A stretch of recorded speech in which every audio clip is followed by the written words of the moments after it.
and I want to believe you can see my screen also by now. Yes, I can hear you loud and clear, and I can see your screen, sir. Amazing, amazing, amazing. So I was trying to say that despite the fact that we have examples of businesses that have been able to transcend generations, yet we still have many businesses that they add a lot of issues actually being passed down from one generation to the other, especially after the founder's death. Though, and of course, the study of family-owned business reviewed a pattern of a decline revenue uh, after the pass of the death of the founder, and some of them even change ownership, or probably they are sold off, or a merger happened, and like that. Um, why do we have some of these challenges? Of course, happening currently. These are the things we are going to be looking into, because one thing is to just start a business. Another thing is to, I think maybe I should even go um, to asking us this. Why if at all you are into agriculture right now, why are you into agribusiness? Some people are actually doing it because they just want to get something doing to ensure that their bills are paid, or which is not a wrong thing to do. At least we must make a living. I want to believe that is clear. But why some persons, it's a passion. You know, for someone like me, I don't know if you have had the MD of Dofma say it. He calls himself a prophet in the agricultural sector. They see it as a passion. They see it, or we see it as a life. And for some people, it is turning your passion or talent into an income to generating businesses. And also for some person, they just see an opportunity. They see an opportunity and they turn it to solve a problem. I think I'm not sure about which story it is that made shoes like that. I can't really put it together, but I think I've heard that story somewhere about one of these guys that started making shoes.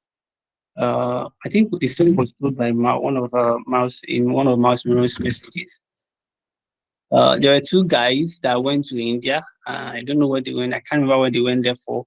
And one was seeing these guys. These guys don't have shoes. They don't have shoes. They just went. They are walking barefooted. They are walking barefooted. They are walking. Why the other sees it as an opportunity to. And he went back. He made a design, and he followed it up. He sent um the product down to India, and people start buying. They start, and with that, he was able to create a brand for himself. And I think the brand is still with us today. It might be one of those big brands. It have Nike also. I can't really pick. So my question to you is, firstly, as we are looking at how to build a transgenerational business, as I'm trying to build, give us something to look at, perimeter to look at. Why are you in the agricultural sector? For me specifically, I'll be focusing on plantain business. Why do you want to go into the plantain business? Is it because you just want to find something to, pay your bills? Well, is it because it's actually a passion?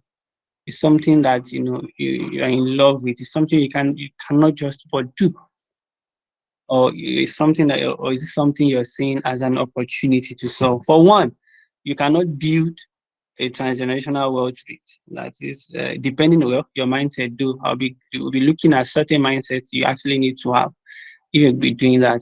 But for 2 and 3, yes, you might, you might, you might. And of course, another example I want to give is Cadbury. My boo likes Cadbury so much. Cadbury was founded in 1824 by George Cadbury, and of course, his vision was to make the industrial work environment fun.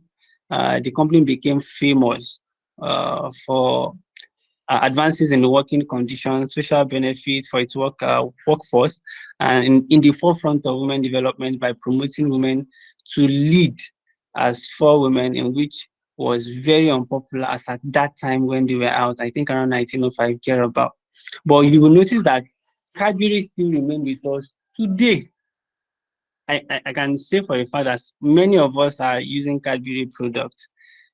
Vita is there, the Cadbury chocolate is there, the buttered mint, Tom Tom. These are products that were introduced to our parents, and some of us are still enjoying those products today.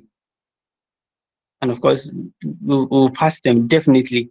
We'll pass them to, those that are coming under us. So I've been able to give us examples of um, companies that, uh, they've been able to transcend by, what they do. I think I was reading the news about last week, and I saw the story of uh what's it called now, a family. I can't really place it again, in the banking sector. I'll find it out. I think it's EcoBank, whereby they had issues with managing the bank. I think let me get my facts right again. The bank was actually founded by Pascal Dozie. I think that's the founder. That's the father of Uzoma Dozie and two siblings, Chizoki and Ungozi. But their father handed over that business to Uzoma Dozie, who was managing the company at some point. Well, a time came, I don't know what issue they had. They had to actually sell out to Access Bank. Now, this is an example of businesses that could not transcend generations based on certain factors, which some of which I really don't know, but I'll just be trying to tell us some of the possible things that might have actually gone wrong. Now, don't get me wrong, those guys are still in the banking sector now, but what their father actually worked to get, uh, you know they couldn't really preserve it. They are still in the banking sector. Uzuma founded Sparkle. I don't know, some of you might be using Sparkle now, while Chizuki and Ngozi founded Carbon. That is this Carbon, so I think I know of Carbon very, very, very well. So those guys are still there, but they've not been able, or they were not able to actually, carry on with, the legacy their father actually created for them.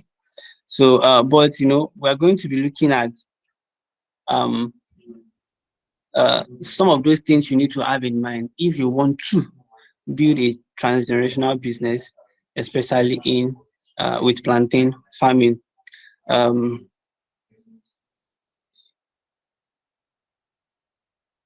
okay, let me talk about plantain farming a little bit. I think everybody here should know plantain. For in case there's anybody here who doesn't know what plantain is. Plantain is a staple food whereby we eat here in Nigeria, and of course across almost every country in Africa, and of course in the world. Uh, we eat it raw when it's ripe. We fry it as they do. Why we also fry it as chips. Yeah, for those of us that also cook it on ripe also too, is this way you can add the vegetable to it and pepper with fish and sauce and mix it together. It's edible. It's something we eat. And of course, the world production of plantain was estimated at about 25 million tons, with 19.6 million tons of the total world production rate produced in Africa. Mr. Nee said something earlier yesterday that Africa is leading the production when it comes to food production in the world. We are producing 60% of what the whole world is actually eating, and we have capacity to actually do more. And this is, we can also see in place in plantain as well. If we are actually doing more than 25 million tons, And from Africa alone, we are having more than 60 to 70% coming out from here. That's to let you know that, of course, this market is first and foremost a huge market. And from Africa, we are doing a lot of work in terms of feeding the world. Now, according to research, here in Nigeria, our annual metric tons when it comes to production is over a million, 1.8 million metric tons. And of course, these are done in states like Edo, Delta, Ogun, Osun, Ondo states, and co. Last weekend, I was still at Osun State to open up a 150 acre size land for plantain farming. So it's currently being worked on, but I went there to commence that project, clearing and, planting already commenced. And the location of the area is around Ararami, Okiodo, there in Osun State, uh, around Shasha Forest. So it's not a residential area. It is just a farming settlement. Now, I spent roughly 2 weeks there, and while I was there, trust me, every single day, morning, afternoon, night, I count more than 10 buses, trucks, bringing out plantain from that settlement. Every single day. I can tell you for a fact, I think that area, I don't know, based on my estimate, it should be over 1,000 acres in terms of uh, land size. And they do planting, they do cocoa. What else do they do? I think majorly those two things are what they really do, aside for those that do maize and co. This is to tell you that, um, the plantain market is actually huge and people are actually, investing so much into it. But does this mean that we've actually been able to meet the demand of plantain in the market? The answer is no. The answer is no. No. If any plantain enters Lagos today, I can tell you it has gone. Ibadan likewise. You know, we are still yet to be able to feed, despite the fact that a lot is being done everywhere in every state. Aside to those 6 states I mentioned, of course, there are other states that could plant plantain in Nigeria, especially in the east and south also. Yeah, I can plant plantain. So in Nigeria and in Africa generally, plantain is regarded as an important staple crop. It is a major source of carbohydrates for people, especially in the sub-Saharan African here. And I was saying to you the other time that it can be roasted, it can be boiled, it can be taken with oil, whichever way you want to be creative with it, you can just enjoy it. And I was also stressing the fact that despite the fact that we're doing a lot to produce, the demand is still very, very, very high, meaning that we still need a lot of a lot of ants to come into this space. Is that okay? The demand for it in the last decade has just has doubled. I don't say is it double or tripled. It has increased rapidly, and of course, why do we have this? They are not far fetched.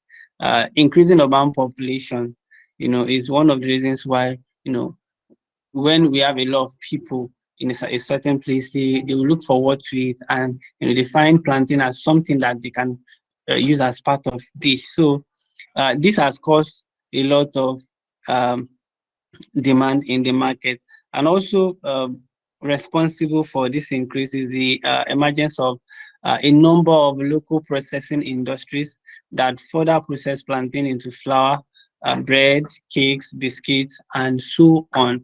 So it is not just those that eat plantain alone that buy them. We have industries also that are heavily dependent on plantain. Why? Because they use it to make flours for several things, bread, some cakes, biscuits, uh, and so on. So this increase in demand has made a lot of investors to take up this opportunity,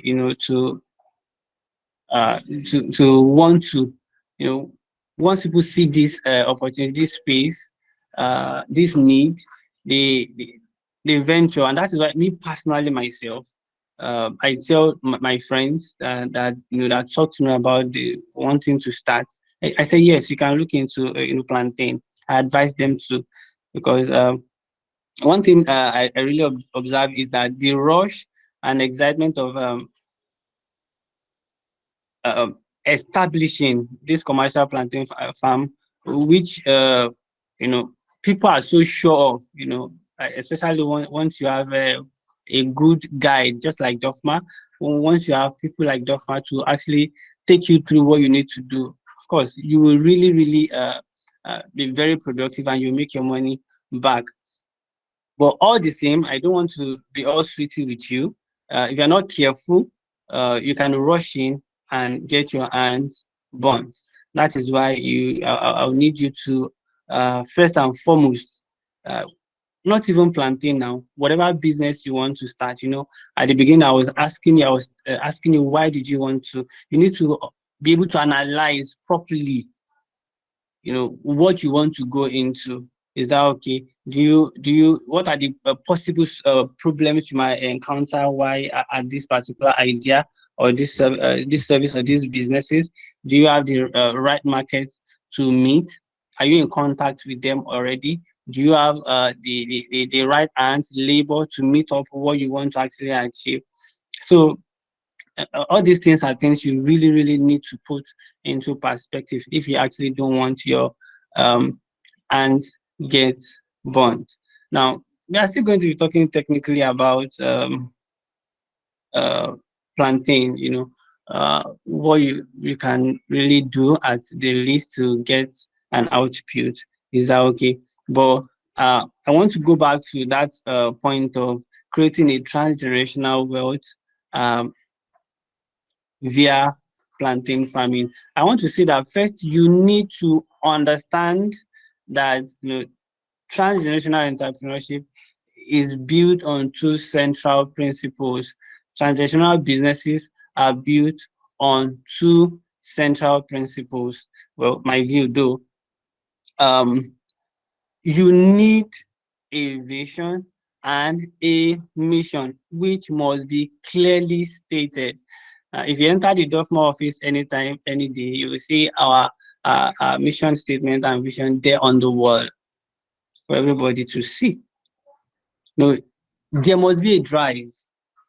I was telling you that if it's just to get um, yourself sorted out, you might not be able to make much with it.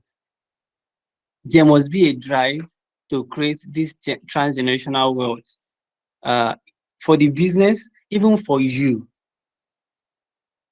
Is that okay? And this is rooted in a growth orientation that motivates the family. And I was saying the other time, maybe I should also stress um, that uh, you creating a business. Of course, there are some certain business you can do by yourself, but if it's something that is going to be big, you need so many hands, and it might come in form of friends that later becomes family, and they might actually be your family member. Is that okay? So this has to be it has to be rooted in a growth orientation that motivates the family. And when I mean family now, I mean whatever group that you guys are.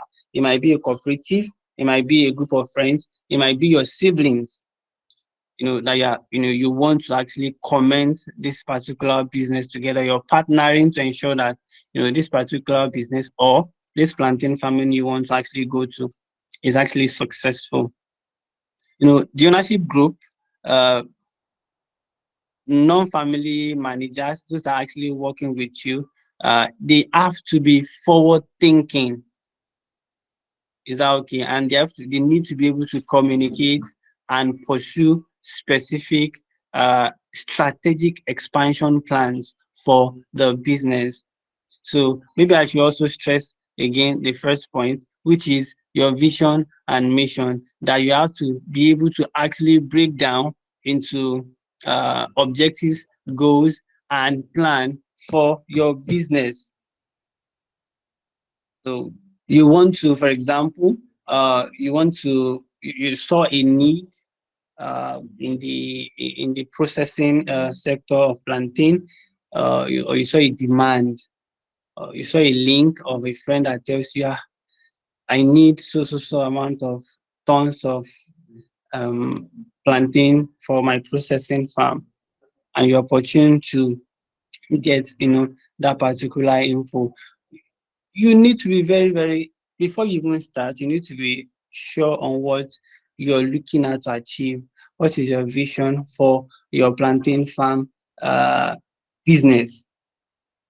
Okay, my plantain farm business, for example, is created to meet up uh, demands of what's it called, raw material, as a raw material for processing firm. As a matter of fact, you can break that down. How do we achieve that? Okay, we need to attain certain production at also time.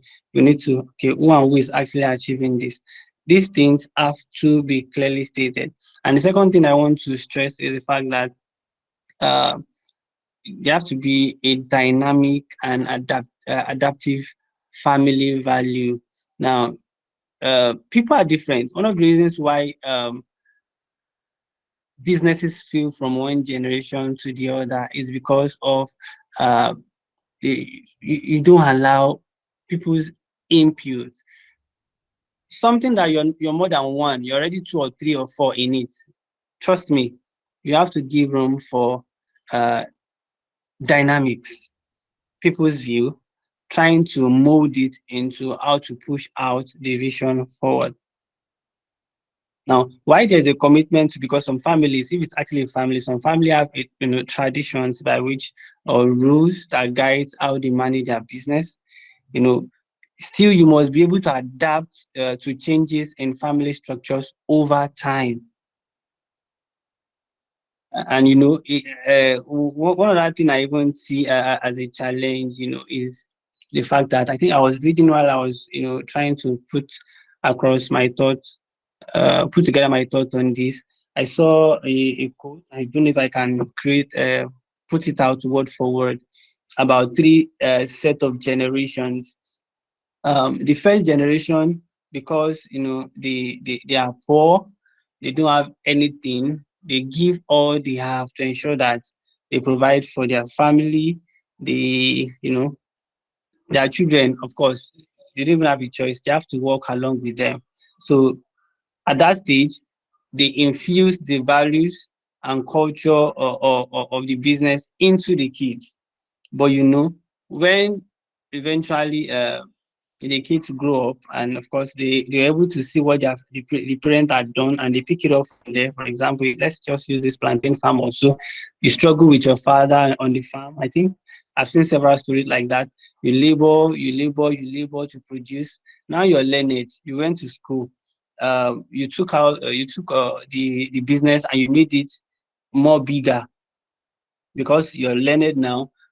You have more connections of people to market to. They patronize you, you sell to them. Now you become big, and because of that, some persons feel like, because my parents suffered, because I suffered, I don't want my children to actually suffer. Now that next generation, um, of course, they wouldn't really understand the values and cultures that actually molded that business in the first place.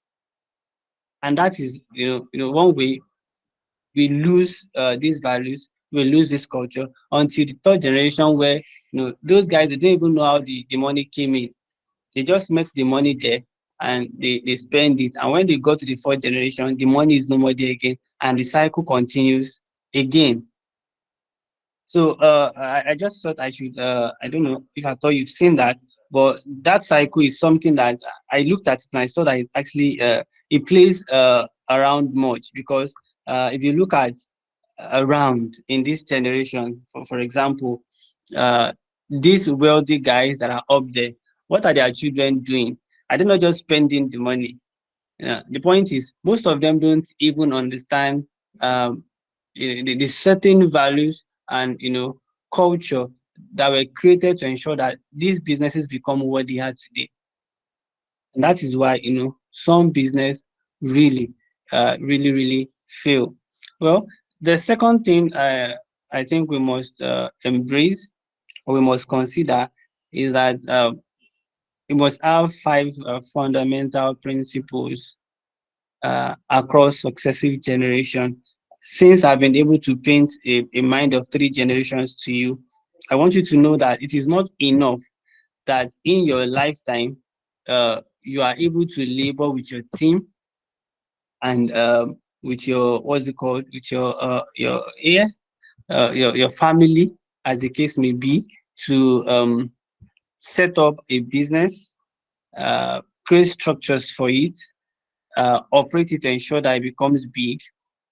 I think there are some other things you really need to put down as a fundamental principle for as many persons that would want to. Because I know some of you might be wondering, why is this conversation going this way? Many of you don't have that mindset yet because you're looking at the now. But yet you want to be able to grow something or what is in your hand to something that transits you. So how do you do this is what we are actually looking at. How do you ensure that? And you need to start thinking about that now. You need to start looking at it now, not to, now. So the first thing I would like to look at in the fundamental principles is um, you need to ensure that starting from now, even documented, is entrepreneurial leadership. The ability of every member of your team to anticipate what future circumstances look like, how they are able to maintain flexibility. I was talking about diversity the other time, how they are able to take in, maintain flexibility, how they're able to think strategically and work with others to initiate change that will create a viable future for the organization. These are things you need to put down as basics, for things you're going to be passing down from one generation to the other. These are values, these are cultures, these are things you really need to have in mind, because you don't want to have somebody um, who is not future oriented as a team member, or as somebody who is working with you on a business. It's not good for you. With such a person, you can't build a transgenerational wealth via any business. You need people that can think strategically with you. As a matter of fact, well, some can think more than than the other. I was going to I just remember something. Uh, for example, yeah, Dovma, of course, you're a team of young minds, but it will interest you to know that the way we see things are different. But yes, we are all thinkers. Is that okay? Another point is you must be able to recognize opportunities. People that are on your team, people that generations after you, you must you need to put this into them, with the capacity to imagine, dramatically new ideas, you know, now that times are changing, even peak, the way they are doing their, though the content didn't change, but the way they are marketing their product, that was not the way they were marketing it over 2, 3 decades ago. They improved. Cadbury, the way they talk about even what they do now has changed. So you need to have the capacity to, imagine new things, find new ways to, differentiate, the products they have at hand, to what the people are looking for now, or services they have at hand to what people are demanding for now, and to create and sustain cost-effective and profitable, competitive advantage with customer satisfaction. Another thing you want to look at is you want to look at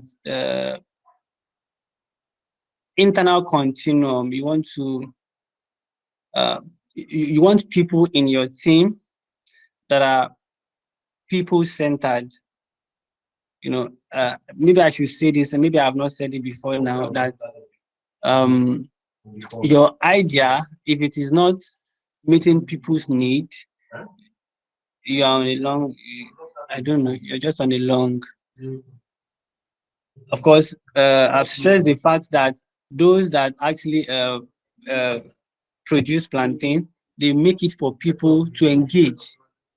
For you, it might not be plantain. Whatever business it is, or plant you're growing or animal you're rearing, you need to ensure that you are people minded.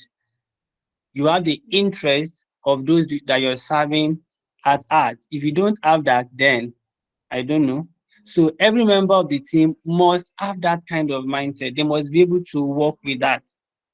No, a people-centered strategy emphasizing organizational systems, structures and practices that encourage innovations and creativity. And of course, while doing that, they do not present insurmountable roadblocks to flexibility and fast action. So you need people like that in your team.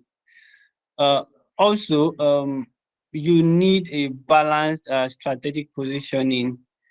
I was saying the other time, saying something about vision. You need a strategic vision that is well defined, that can be translated. People can understand it. It can be communicated. When people see it, okay, they know, okay, this is what we are doing, and they are off to go and do it.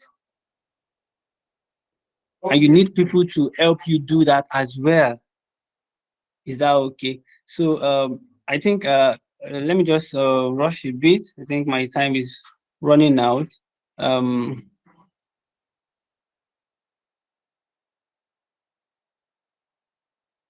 you need documentation. You need adaptation and what? Documentation. Let me say prudence and documentation. You must be able to document every processes that has provided you success at every point or the other. Not even success, even failures. These are maps. These are things that those that are coming after you are going to be able to look at and say, oh, this has been done before. We can't try this. Oh, this has been done to achieve several success. Then we can keep trying.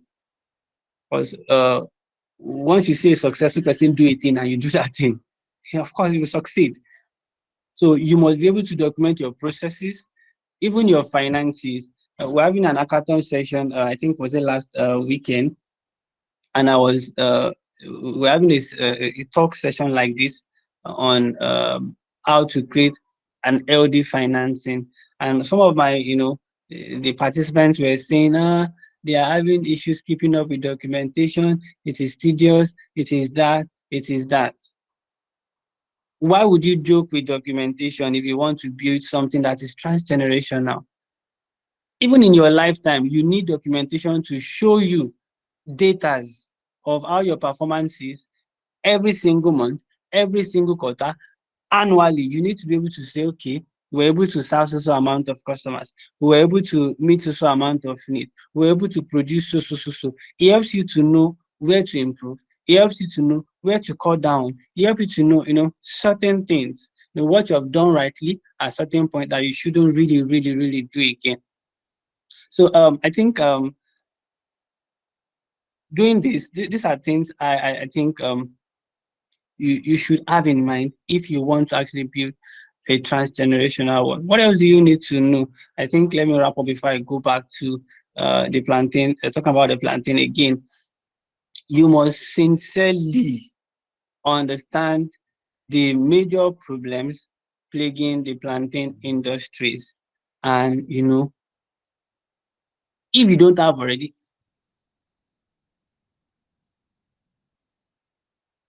if you don't have already, you should be finding, for example, um, transportation and distribution issues. I think I already said that you should um, find your market early. And I think one thing I noticed with plantain I don't like is the way they transport it on these big trucks without, they don't cover it. They just carry it anywhere, the way they manage it. So you need to really look at that if you want to improve, how you actually do things. So going back to plantain is very lucrative. I was doing a calculation just last week again, looking at what and what for. Hey, well, this might actually look big for some persons, but if you want to quickly do a 5 acre plantain farming, acquiring the land not in a set where people are living, shall probably in the bush where nobody's really staying. You'll be needing for all your operation processes, you'll be needing nothing about around 1.5 um as your operation cost from the land acquisition to your harvest, as the case may be. I've considered everything considerable I need to consider. So around 1.6, but your harvest is going to, going to be coming out as over 2 million naira with a net revenue of 517,000 in the first year. And of course, looking at the second year, you not need to spend some of the things you spend on in the first year because of the land and some other assets you need to get, bikes for transformation, housing, and co. If you're doing that the second year, with an expense of 680 normally without land, you're going to be making a revenue of 1.3. So I'm just trying to let you know that the plantain industry is very, very lucrative, and it's something we are currently in here at Dofma. If it's not lucrative, it will not be there. So, but so far, I think I've been able to tell you a few things to have in mind when you want to build a transgenerational work. So I think let me take a pause here. Okay, that's all right. Let me take a pause here. We'll have to go to the next session right away. I was told that the next speaker is has to come on board. So thank you very much for having me. I hope you actually enjoyed this session. If you have any questions, kindly put it on uh, the in-call message. Then I'll be addressing that afterwards. Thank you.